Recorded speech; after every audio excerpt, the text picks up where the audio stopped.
In the cycle of lectures in Vienna entitled The Inner Nature of Man and the Life Between Death and New Birth, you will remember that I described concepts, or rather inner experiences of soul, through which the human being can approach those worlds of which we have spoken, and which we share with the disembodied souls of those who have passed the portal of death and are preparing themselves for a new life on earth.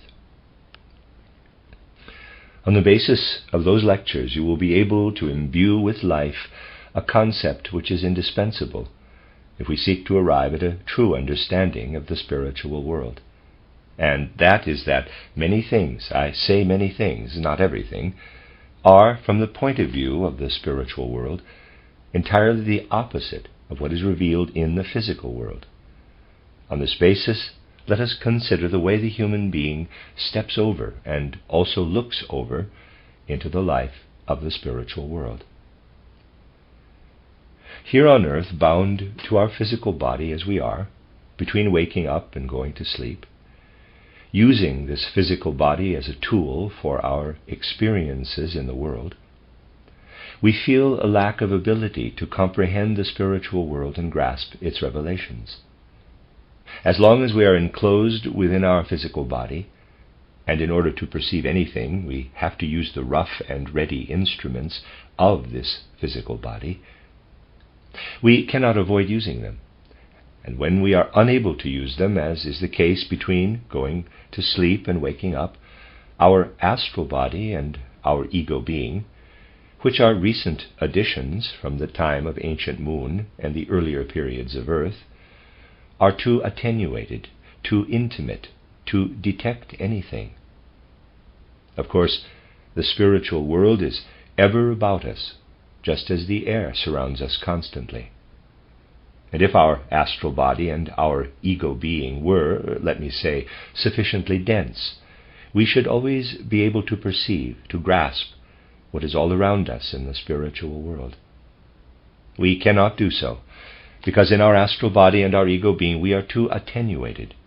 They are not yet fully formed instruments, like the physical senses or the brain, which our capacity for forming ideas uses in order to attain waking experiences in the soul. Having stepped through the portal of death, human beings find themselves on the whole, as you know, at least for the first few decades, endowed with a degree of substance similar to that of our sleeping state while on earth. This substance cannot remain quite so attenuated as that pertaining to the time of our physical incarnation. Otherwise, all experiences between death and a new birth would remain totally unconscious. They do not, as we know. On the contrary, a certainly different but much brighter and more powerful consciousness than that which prevails while we are in our physical body comes about between death and a new birth.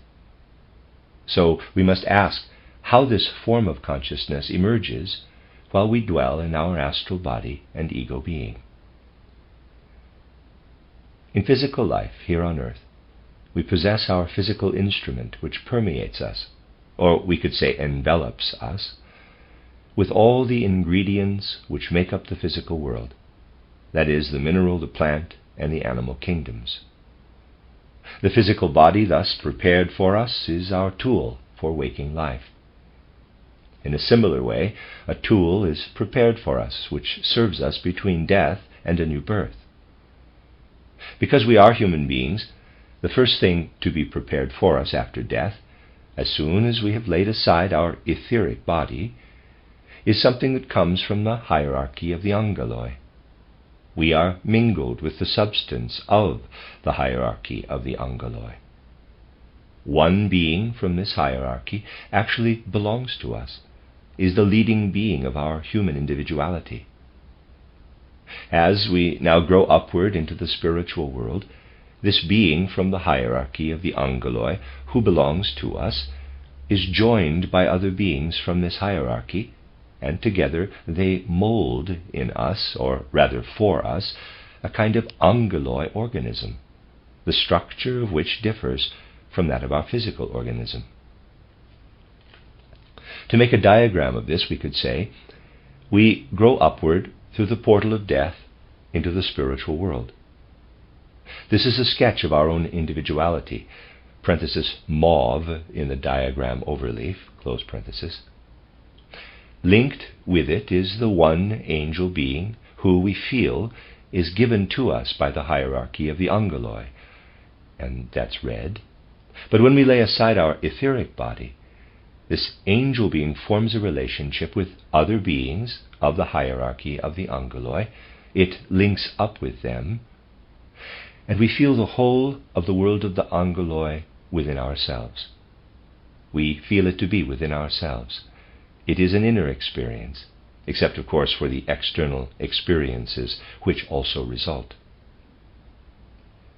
This permeation by the world of the angeloi makes it possible for us to relate to other disembodied human beings who have passed to the portal of death before us. Let me put it like this. Just as here our senses link us to the external world, so the condition of being embedded in the world of the angeloi links us to the spiritual beings, including human beings, whom we find in the spiritual world. Just as here, in the physical world, in accordance with the prevailing conditions, we receive an organism which is organized in a certain way, so do we receive an organism of spirit, which is brought into being by this network of angeloi substances. How this network of angeloi substances is structured, however, depends very much on the manner in which we work our way up to the spiritual world. If we work our way up in such a way that we have little sensitivity for the spiritual world, because we have far too many echoes of physical pleasures, urges and instincts, physical sympathies and antipathies, then the formation of our angeloi organism is difficult. This is why we tarry for a while in the soul world, as we called it, so that we can free ourselves from all that permeates us from the physical world and prevents us from forming our angeloi organism properly. It is gradually developed while we tarry in the soul world. We grow toward this angeloi organism.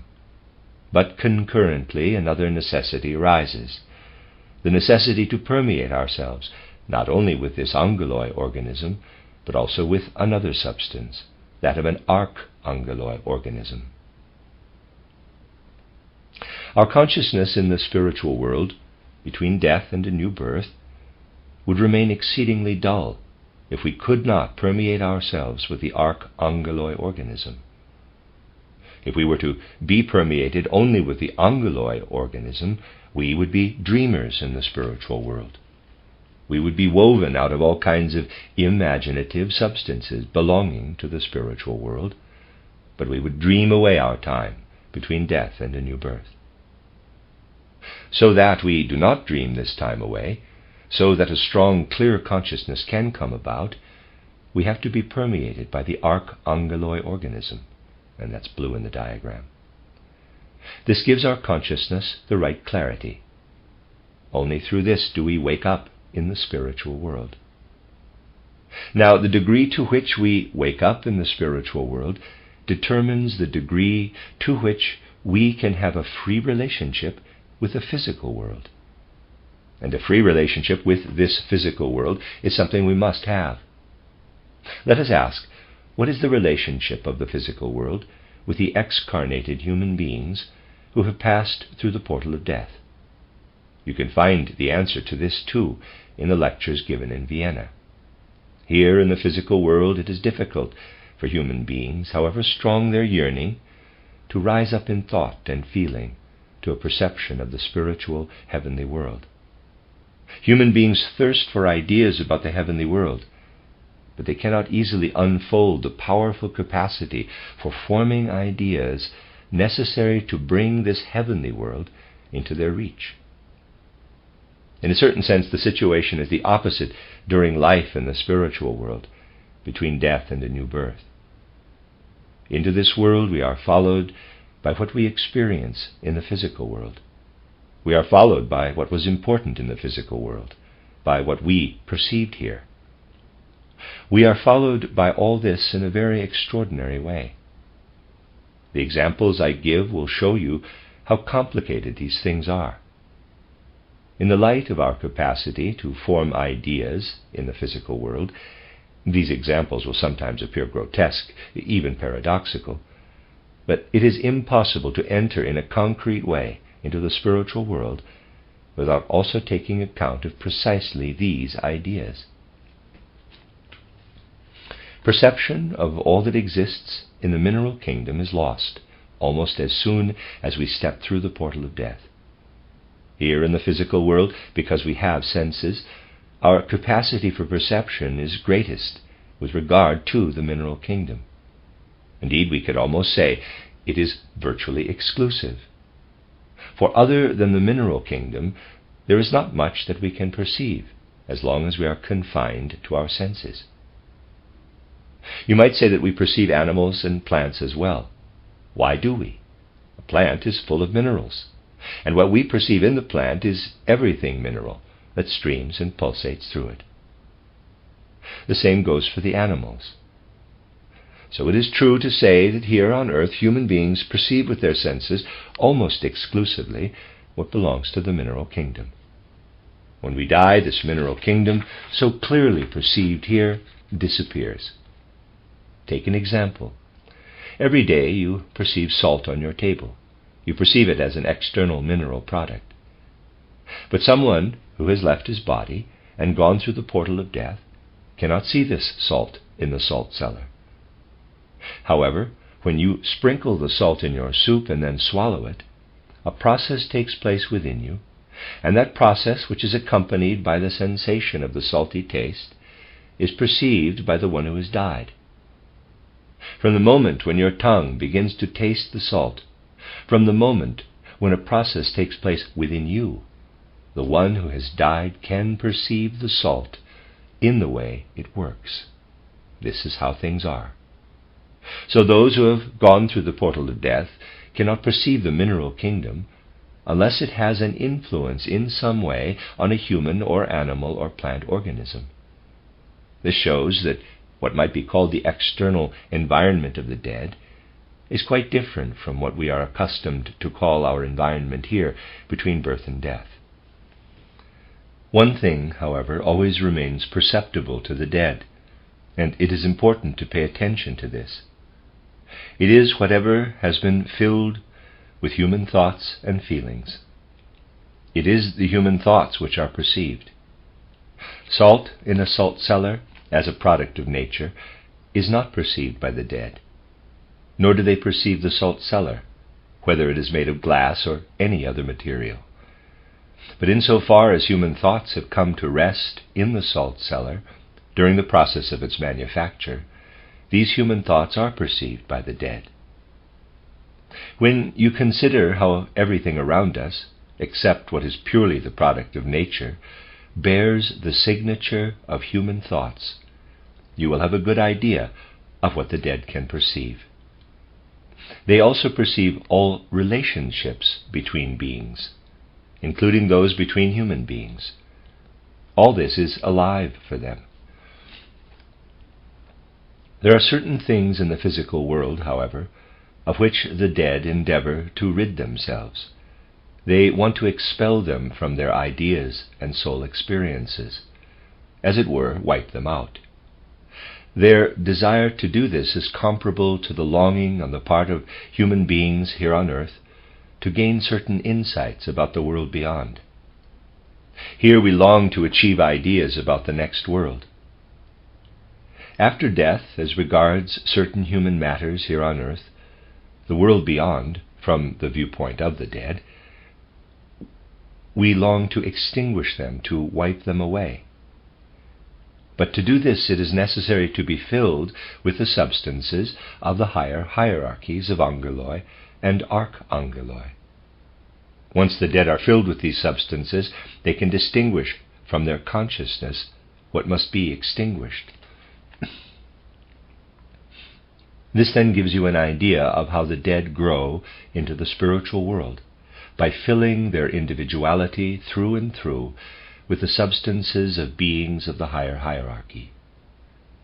It is very important to understand that in order to remove from consciousness all the things with which they are more or less personally connected, and that means everything manufactured and consequently bearing within it human thoughts which enable the dead to perceive it, the dead must, above all else, fill themselves with the substance of the angeloi. Other things too must be cast aside, must be extinguished, so that the dead can find their way to a proper sojourn in the spiritual world. Strange though it may sound from our standpoint here on earth, there is an obstacle to growing into what gives us a clear, enlightened consciousness in the spiritual world. This obstacle, standing in the way of growing easily into the spiritual world, is, strangely enough, human language. The language we use here on earth for the purpose of a physical understanding from one human being to another. The dead have to gradually grow away from language. Otherwise they would remain stuck in the affinities which bind them to language, and which would prevent them from growing into the kingdom of the archangeloi. Language is definitely only suitable for earthly conditions, and within earthly conditions the human being has, in his soul, become very strongly linked with language. For many people, especially now in this materialistic age, thinking has come to be virtually contained in language. People today think hardly at all in thoughts, but very strongly indeed in language, in words. That is why they find it so satisfying to find the right term for something. But such terms, such definitions in words, are only valid here in physical life. And after death our task is to extricate ourselves from definitions in words. In such matters, too, spiritual science gives us a certain possibility to find our way into the realm of the supersensible. How often do I say to you that to reach a genuine concept we can only approximate, we can only, so to speak, feel our way all around the actual words? How often have I not shown you how we have to endeavor to reach the concept by approaching it from all sides, by experimenting with the use of different expressions in order to free ourselves of the actual words? Spiritual science, in a certain sense, emancipates us from language. Indeed, it does this very fully, thus bringing us into the sphere which we share with the dead. Emancipation from language is intimately bound up with the way the dead grow into the substance of the archangeloi. By emancipating ourselves from language in spiritual science, by creating concepts in spiritual science which are more or less independent of language, we build a bridge between the physical and the spiritual world. Take a clear look at what I have just said. You will then find that you have understood an important connection between the physical and the spiritual world. And if you think the thought through in a living way, you will discover an important means by which to understand all kinds of impulses that emanate from those brotherhoods about which we have spoken on numerous occasions in the past weeks. From various things I have said to you, you will have, from various things I have said, you will have gathered that these brotherhoods make it their business to fetter human beings to the material world. Just recently we spoke of how these brotherhoods are eager to make materialism super-materialistic, or, in a way, to create a kind of Ahrimanic immortality for their members. They can do this most strongly by representing group interests, group egoisms, and they certainly do this outstandingly. One way of representing a group interest is followed by the most influential among these brotherhoods, whose point of departure is something I have already described to you. It is their aim to thoroughly immerse the fifth post-Atlantean cultural period in everything connected with the English language, to these brotherhoods, the very definition of the fifth post-Atlantean period is that every English-speaking element belongs to the fifth post-Atlantean period. Thus, even in their primary principle, they restrict things to an egoistic group interest. This involves something extremely important from the spiritual point of view. It means that their intention is nothing less than the aim of influencing not only human individuals, while they are incarnated in physical bodies between birth and death, but indeed all human individuals, including those who are living between death and a new birth. They are striving to let human individualities enter into the spiritual world and become immersed in the hierarchy of the angeloi, but then to prevent them from becoming immersed in turn in the hierarchy of the archangeloi. The aim is, one could say, to depose the hierarchy of the archangeloi from the evolution of mankind. Perhaps not those of you who have recently joined us, but certainly those who have been with us for some considerable time, will discover, if you pay close attention to many things that you have been told, that there are clear signs of such things, even in the Theosophical Society. Those of you who shared in the life of the Theosophical Society will surely remember that certain leading members of that society, especially the notorious Mr. Ledbetter, said in so many words that in many ways the life between death and a new birth was a kind of dream life. Those of you who had been members of the Theosophical Society for some time will know that such things were circulated. It is not extraordinary that such things have been said, for in the case of some souls who had been successfully influenced in this way, and who were found by Ledbetter in the spiritual world, this had actually happened. These souls had indeed been prevented from contact with the world of the archangeloi, and they therefore lacked any strong, clear consciousness. So in his way, Ledbetter was observing souls who had fallen prey to the machinations of those brotherhoods. Only he did not go so far as to observe what became of those souls after a while. Such souls cannot spend their whole time between death and a new birth without the ingredients which would normally be given to them by the world of the archangeloi, so they have to receive something else instead. And they do indeed receive something that is an equivalent. They are indeed permeated by something. But what? They are permeated by something that comes from archai, who have remained behind at the stage of the archangeloi. So instead of being permeated by the substance of the real archangeloi, as would be normal, they are permeated by archai, by time spirits, but by those who have not ascended to the level of the time spirits, but have remained behind at the level of the archangeloi. They would have become archai if they had evolved normally, but they have remained behind at the level of the archangeloi. That means that these souls are permeated by ahrimanic influences in the strongest manner. You need to have a proper idea of the spiritual world in order to comprehend the full significance of a fact such as this. When occult means are used in an endeavor to secure for a single folk spirit the rulership over the whole world, this means that the intention is to influence even the spiritual world.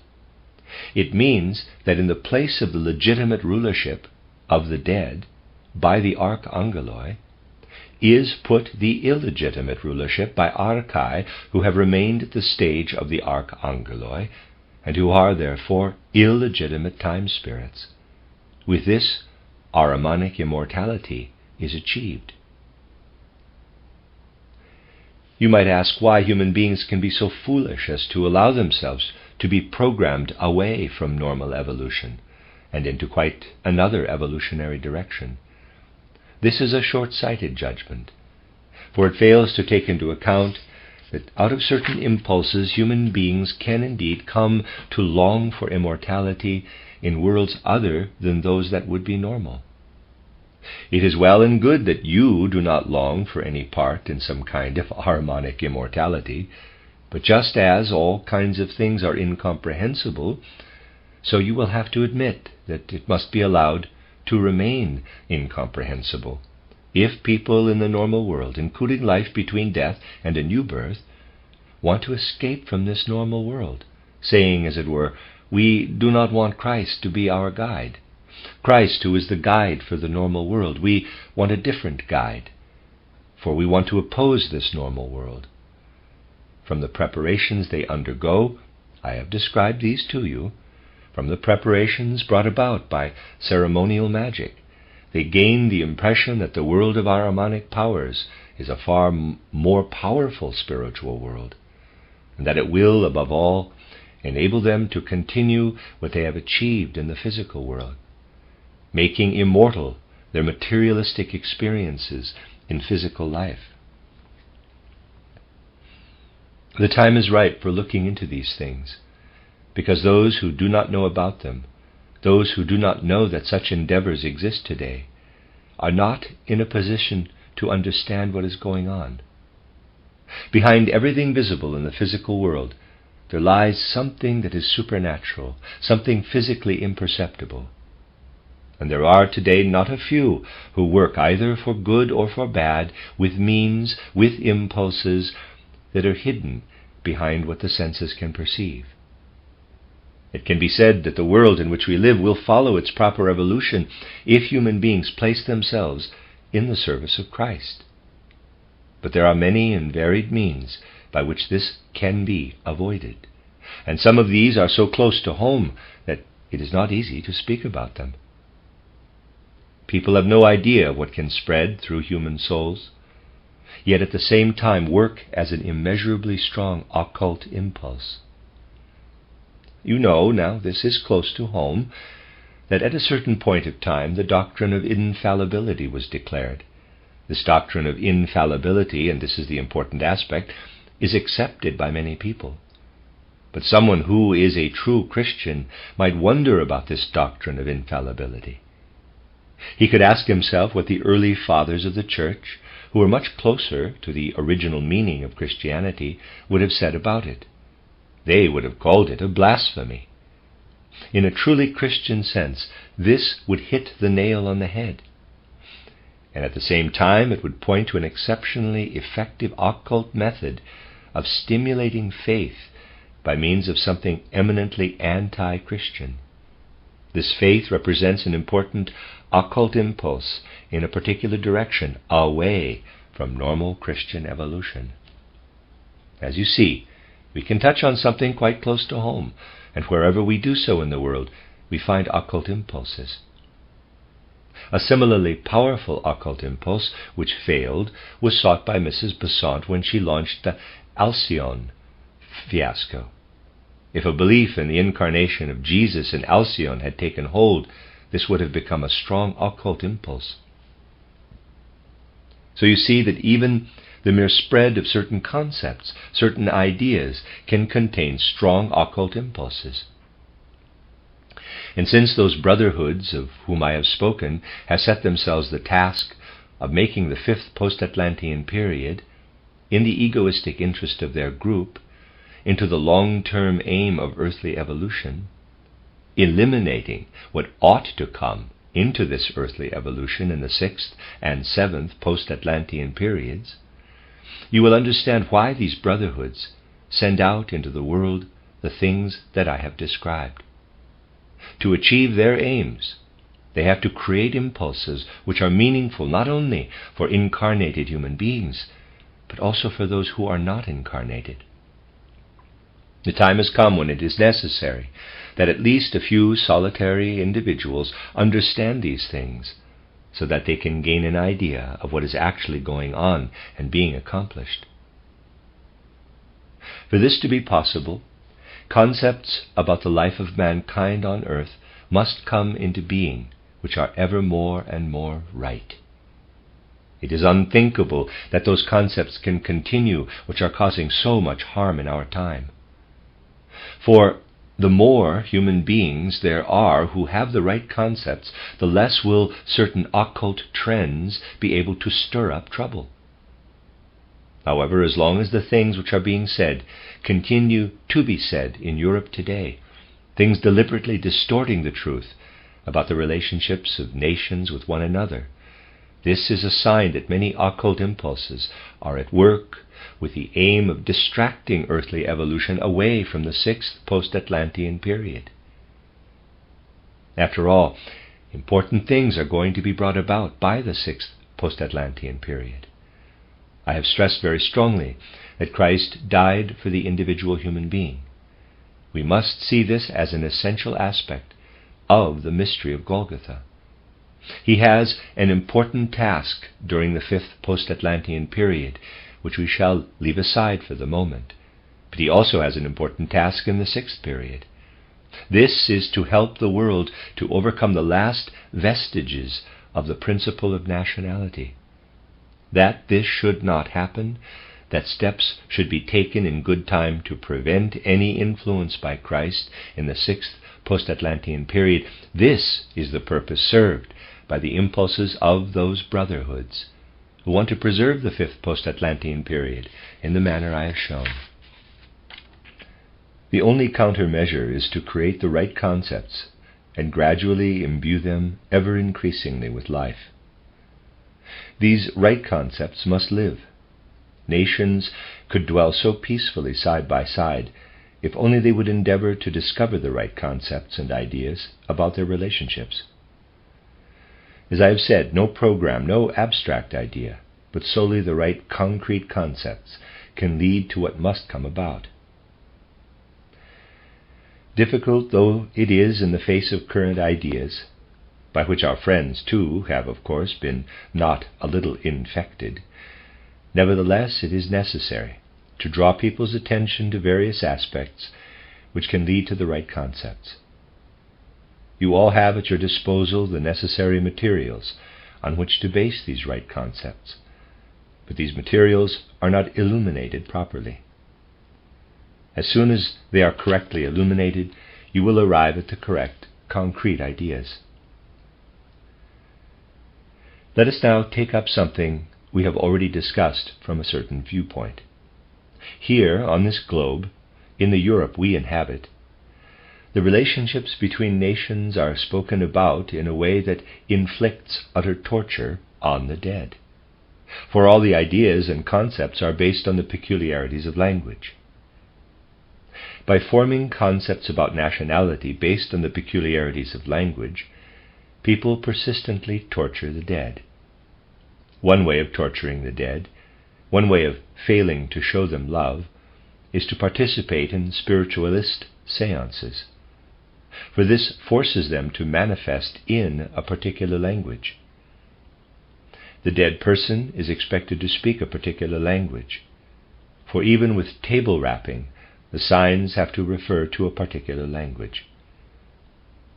What is done to the dead by forcing them to express themselves in a particular language might very well be compared with pinching someone living in the flesh with red-hot tongues.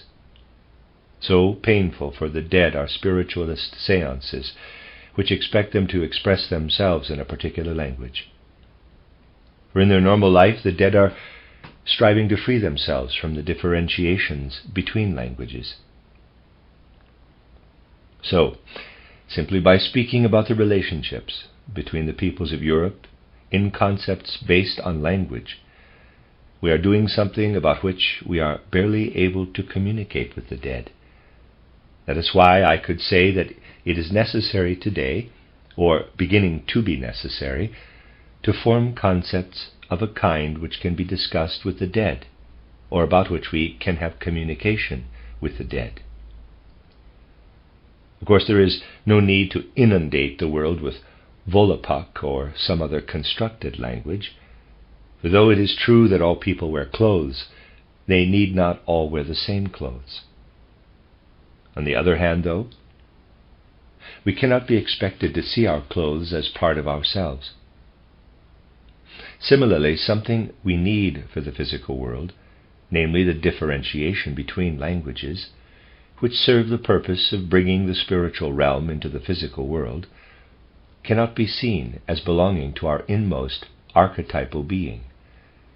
We must be clear about this. So how can we arrive at concepts which gradually rise above the ethnic elements, which are almost exclusively based on language? In this, too, anthroposophy must rise above mere anthropology, which has really no other means of answering this question except by referring to the differentiations of language. As I said, the peoples of Europe could easily live in peace if only they could find suitable concepts which are alive. We took a step toward this when we discussed Grimm's law of sound shifts. There I showed you how some languages have remained behind at an earlier stage. We spoke of the sequence of stages: Gothic, Anglo-Saxon, present-day English, and then High German. High German has continued to advance while English has remained at a certain stage. This is not a value judgment, but merely a fact which has to be observed as objectively as a law of nature. In English we have d, where in High German there is t. And we saw that this conforms with a certain law, the law of sound shifts.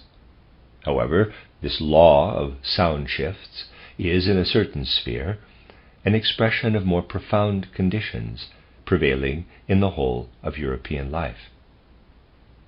In this connection, it is worth noting that certain concepts and ideas work with a vengeance, albeit unconsciously, to bring about misunderstandings. These, too, must be seen entirely objectively. Taking our departure from what we have said so far, we could state that in Central Europe there existed what we might call the, quote, primordial soup, close quote, for what later streamed out to the periphery, particularly toward the west. Let us take a closer look at this primordial soup, and there's a diagram. For a very long time it has been customary for the nation which represents this primordial soup to call itself das deutsche Volk. The peoples of the West have exercised a kind of revenge on this nation by refusing to call them by the name they have chosen for themselves, a name which signifies a profound instinct. They are called Teutons, Alamans, Germans, all kinds of things, but never, by those who speak a Western language, Deutsche. Yet this is the very name that has deep links with the nature of this people, which is, in a way, the primordial soup. One stream of this went southward. We described it as the papal, hierarchical, cultic element. Another stream went toward the west. We described this when we spoke of the diplomatic, political element. And a third stream went toward the northwest. We described it in connection with the mercantile element, or mercantile element. At the center there remained something that has retained a fluidity which allows for further evolution. You need only remember that in the periphery even language has stopped developing, whereas in the German language of Central Europe there still exists, in the sound shifts, the possibility of growing beyond the sounds and ascending to the next stage of sound evolution. What is the basis for this? The primordial soup was still virtually undifferentiated, bearing within it all the elements which then streamed outward. They really did stream outward. The migrating peoples moved right down through Italy. Present-day Italians are not the descendants of the Romans.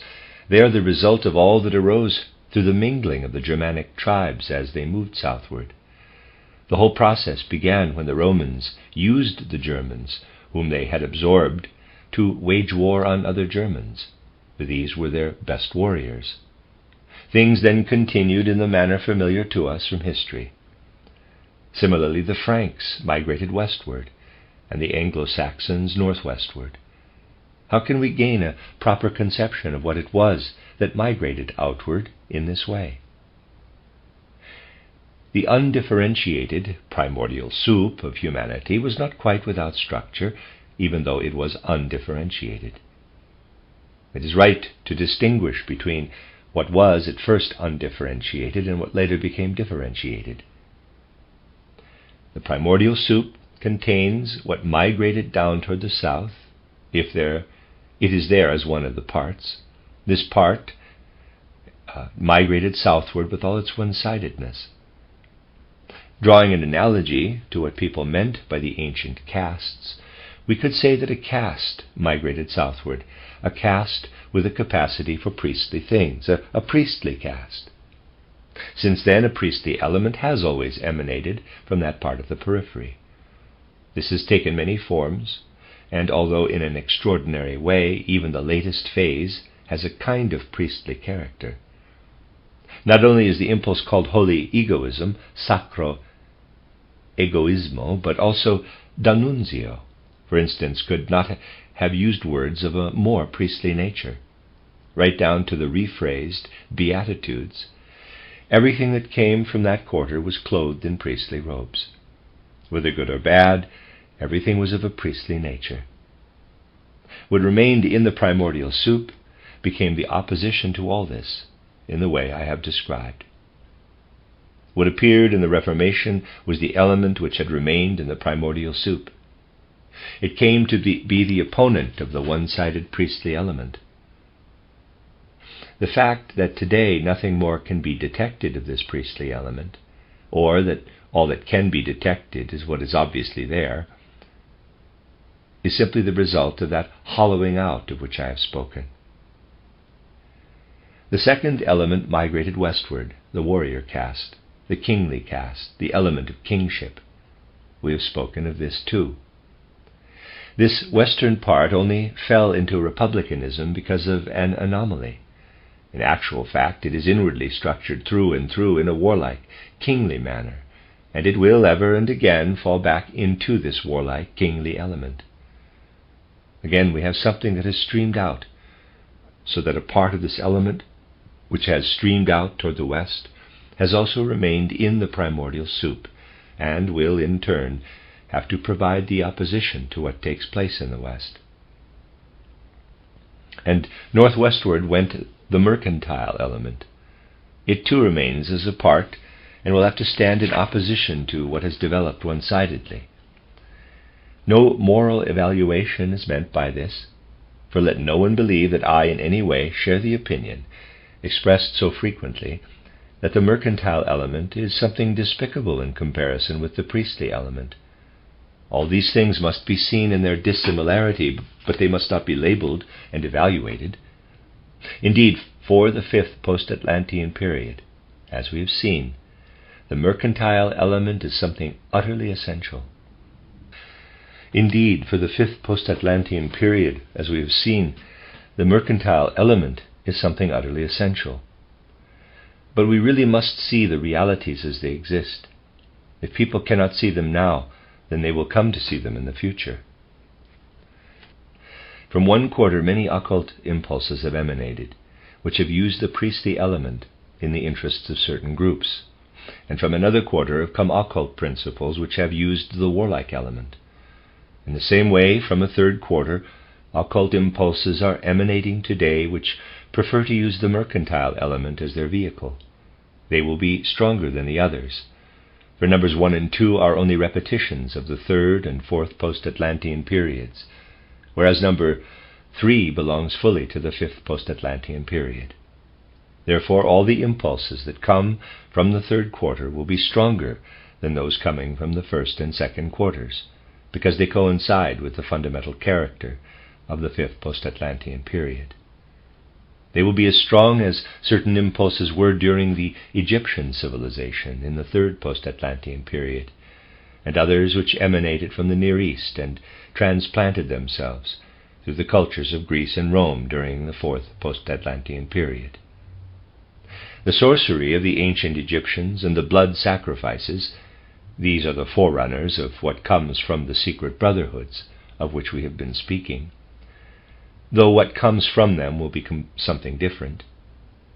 Because it makes use of the mercantile element, it will have a more common or garden character in the ordinary human sense. We really must be clear about these things. Only if human beings feel themselves to be immersed in a living way, in what truly exists, can healing come to evolution. Through this alone is it possible, within what happens, to learn to distinguish what is true from what is untrue. We have heard how necessary it is to learn to distinguish between truth and falsehood, that falsehood which is the cause of the huge groundswell of impulses now running through the world. So many false ideas bear within them a powerful occult force if they are believed by human beings. Just as in earlier times, other media served the impulses which were at work, so in our own time, in the 5th post-Atlantean period, the art of printing books and everything that exists in the mercantile element serves these purposes. We have a foretaste of the terrible things to come in people's strong dependence on everything put out in the press by mercantile groups, by means of the medium of printing. The aims of these groups are anything but what they say they are in their newspapers. They want to make profits or achieve certain things through doing business, and for this they possess the means by which they can disseminate views whose truthfulness is irrelevant, but which serve the purpose of entering into certain kinds of business. In the case of much of the printed matter distributed around the world today, the right question to ask is not, what does this person mean, but in whose service does this person stand? Who is paying for this or that opinion? This is often the crucial question these days. The secret brotherhoods about whom we have been speaking are not concerned with suppressing these things, but rather promoting them as an important occult means of which they can make use. An important aim is achieved by them when what is said no longer matters, as long as it exercises influence over people in the interests of certain groups. The important thing is to see these things as clearly and soberly as possible. And we can only discern the nuances sufficiently if we see them properly in their connections with the spiritual worlds. I am referring to the symptoms of history, as I have said. Of course, you must not expect to find black magic behind every phenomenon, but there are phenomena which are used in the service of gray or black magic. It is also not necessary to pass moral judgments on everything. You must simply see things in the proper light. For someone who wants to see things in the proper way, certain words spoken by Sir Edward Grey will surely be unforgettable and startling. Words appearing among other less important things, which nevertheless also had to be said in order to make the whole thing credible. These words were part of the great speech he made to introduce England's entry into this European war, and they are saturated with the blood, I mean the soul blood, of the 5th post-Atlantean period. These words are not only true, but more than true. Their truth is drawn from what lives in a materialistic way in the 5th post-Atlantean period. We are going, says Grey, to suffer, I am afraid, terribly in this war, whether we are in it or whether we stand aside. Foreign trade is going to stop, not because the trade routes are closed, but because there is no trade at the other end. Continental nations engaged in war, all their populations, all their energies, all their wealth engaged in a desperate struggle. They cannot carry on the trade with us that they are carrying on in times of peace, whether we are parties to the war or whether we are not, and so on. The whole of Western Europe stands today under the dominion of a single question of power. This talk of trade, and that it is for the considerations of trade that it is important not to remain detached from the war, this is far more profoundly truthful than all the other things contained in this speech, things which only had to be said in order to make this speech credible. It no longer matters what people say, as long as it is believed. They might even say it unconsciously. Neither am I passing a moral judgment on anyone. What does matter is the ability to recognize, on the basis of the inner truth of human evolution, where the truth is being expressed. And this was a point at which the truth, in the truest sense, was spoken. The same facts, the same truths are truthfully expressed, which, once they have been suitably developed by those brotherhoods of whom we have spoken, lead to the impregnation of the mercantile trend with occult impulses. This must become known to mankind. It must be experienced by mankind. If human beings were not to experience this, they would not grow sufficiently strong. They must harden themselves by opposing what lies in the impulses we have described. In an earlier age, there existed a tyranny which forced people to believe only what was recognized by Rome. A far greater tyranny will come about when neither philosophers nor scientists decide what should be believed, but when the tools of those secret brotherhoods alone specify what is to be believed, when they alone make sure that no human soul may harbor any beliefs other than those dictated by them, when nothing new is done in the world except what is stipulated by them alone. This is the goal of these brotherhoods. And though I have nothing against idealists, for idealism is always something good, certain idealists are naive if they believe that these things are only temporary and will disappear again once the war comes to an end. The war is only the beginning of the way things are tending to go. And the only possibility of getting beyond this lies in the clear and proper understanding of what is going on. Nothing else is of any use. Therefore, although certain quarters will not be pleased to hear and see them and will take steps against them, there will always have to be people who clearly point out the full intensity of what is really going on. People who cannot be deterred from pointing out the full intensity of what is happening. At the beginning of these considerations, I said that the Germans called themselves Deutsche, but that they met with no understanding on the part of those who call them Germans, or whatever else. Seen from their own point of view, German is exactly what they are not. For those who call themselves Deutsche consider that Germanic refers to all those whose languages are at the same time historically, and this does not include High German or anything that is Deutsch. From their point of view, the Scandinavians, the Anglo-Saxons, the Dutch are Germans, and they mean by this nothing more than that below the surface their languages are related. So Germans, in quotes, no longer means much to those who call themselves Deutsche, because all of this no longer has any reality today. Thus, when outside Germany the phrase pan-Germanic is coined, this is quite meaningless to those who call themselves Deutsche, because for them Germanic can no longer have any real substance. Different national structures have formed, and to use the purely theoretical expression pan-Germanic is simply to regress to an earlier age. It expresses nothing that has any connection with the future or even with the present. The designation Deutsch, however, is based on a profound instinct. Differentiated out of what I called the primordial soup came the three castes, the first, the second, and the third caste. They developed and migrated. The fourth caste I have already described as those who simply wanted to be human beings and nothing else. They always remained where they were, and as a result underwent developments which to the others seemed grotesque. For instance, in relation to the first sacramental stage of alliteration, which went on to develop into the sound shift. This is most interesting because it is a link among many others. Let us put it this way. Those who migrated were various differentiations of, quote, the people, close quote, and those who remained were, in quotes, the people per se, the folk, the diet.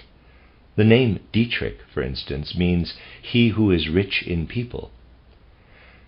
Diet later became Deutsch, and to be Deutsch means nothing other than to be the people. The people who remained where they were are the fourth caste. The other three migrated. The people remained. So this is the profound instinct that lies behind the designation Deutsch. It simply denotes the human element. Therefore, what stayed where it was as the people has the capacity to be felt, not as something that has developed organically, but as something that has remained fluid in its development, so that it can go beyond all the differentiations. Certainly the priestly element is there, but there is the possibility of going beyond the priestly element. The warlike element is there, but there is the possibility of going beyond the warlike element. The mercantile element is also there, but there is the possibility of going beyond the mercantile element. Similarly, in language, the older form was there, but there was the possibility of going beyond it. Connected with this, though, is a phenomenon which, understandably, has led to endless misunderstandings. Seen at a deeper level, these are tragic misunderstandings, but they come about because, of course, in the primordial soup, there is much which contains the germs of what later reappears in the periphery. Yet, whereas in the periphery it is seen as characteristic and fitting, when it is discovered in the primordial soup, it is thought to be totally abnormal. Let us take militarism. This does not belong to the nature of the German people at all. It belongs to the French. In France, no fault is found with it, because there it has developed organically. But when it is discovered in Germany, it is seen as something improper which ought not to be there. Fault is found with it when it comes to the fore as a result of some emergency situation, such as the geographical situation we discussed at length earlier, or take the German Junker.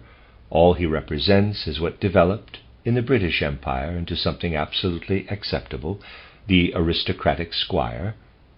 Simply because it developed in its own way in Central Europe, it stands out like a sore thumb and is seen as a provocation. Thus, there arise endless misunderstandings. Indeed, the world is full of things that are misunderstood. It is full of subjective interpretations of reality. Wherever you look, you find all kinds of ideas which crumble on closer inspection. Those who really understand what is going on have no use for these things. Those whose thinking is based on reality have no use for them, and yet they work as impulses. In public opinion, they act like dynamite. They elbow their way into public opinion. Some would be infinitely funny if they were not so infinitely tragic. Here is an example. Treitschke is described by the nations of the Entente as a monster, as a person whose views are an abomination for Europe. He is presented as typifying those views about Central Europe which justify inflicting on Central Europe its just deserts. But let us look at some of Treitschke's views. What does he think, for instance, of the Turks? He thinks they should depart from Europe, that they should not be allowed to live in Europe, but should scatter themselves across Asia. What we read today in the note to Wilson exactly expresses Treitschke's view. Fault is found with Treitschke, but in this matter, as in countless others, his opinion is taken up and even acted upon. His views on Turkey might just as well have been copied straight down in the note to Wilson. This is what I mean by an idea which crumbles. As soon as you apply any knowledge or understanding, it disintegrates. Other concepts disintegrate too as soon as a little knowledge is applied. But most people today make statements without any knowledge, much to the advantage of those who want to spread their ideas in the dark. How often do we hear today that it is perfectly humane to surround and starve out Central Europe? Among the various reasons given for this most humane method of warfare is the justification that in 1870 the Germans did just the same. They found it perfectly humane to surround and starve out Paris. And the relative size of the territories in question is irrelevant. Only someone who knows nothing of history can talk like this. Of course, I do not mean the history you can read in the newspapers. But what were the facts? In 1870-71, Bismarck, who was responsible for starving Paris out, was totally against doing any such thing. You can read in his book how distressed he was, that the impulse came from England, via the English princess, who later became the Empress Friedrich, to conquer Paris by starvation, rather than by any other means. He writes that unfortunately they were forced by the Englishwoman to apply this humane method, in quotes, to Paris. He speaks of the humane English method. That is the real historical context. But of course you have to know about it if you want to judge things without using ideas which crumble. Comparing the two situations, they seem so truly alike. But very often things are not at all alike when they are compared against the full background. In this case, the humane method of starving Paris out is an English invention of recent history. So the objection now being made should not be made, if reality is to be the basis. To work with reality, to understand things on the basis of reality, this alone can lead to salvation today.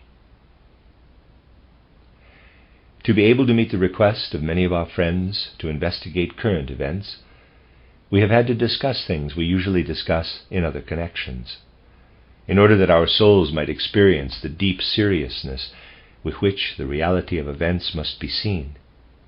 If just a few people can be found who are willing to see things as they really are, then the grim times we are about to face will be followed by better times. The seeds take a while to ripen. But if you sow thoughts of reality in your souls today, these are real seeds capable of ripening. And we can add that these are thoughts about which one can be in agreement with the dead. It is so painful to hear on all sides these days that we owe this or that to the dead. This event, which for convenience sake is still termed war, though it has long since become something utterly different. How often do those who want to prolong this event proclaim all the things we are supposed to owe to the dead, to those who have fallen? If people only knew how they blaspheme against God when they maintain that we owe it to the dead to prolong these bloody events, if only they knew the position of the dead in this matter, they would quickly distance themselves from this blasphemy. So, my dear friends, from all these things which come about through human beings, you see how necessary it is to build a bridge between the living and the dead. Spiritual science will build this bridge. Spiritual science will bring about a possibility of reaching an understanding, even with those who have passed through the portal of death. A life of community will embrace all human souls, those embodied on the earth and those living between death and a new birth, when the fundamental nature of the human being is understood. When it is understood that life in the body and life without the body are simply two forms of one and the same all-embracing life. This knowledge that the human being has two forms of life, one in the body and one without the body, this knowledge, if it is fundamentally understood, bears within it salvation for the future. But only if human beings fill themselves with these ideas in a truly living way.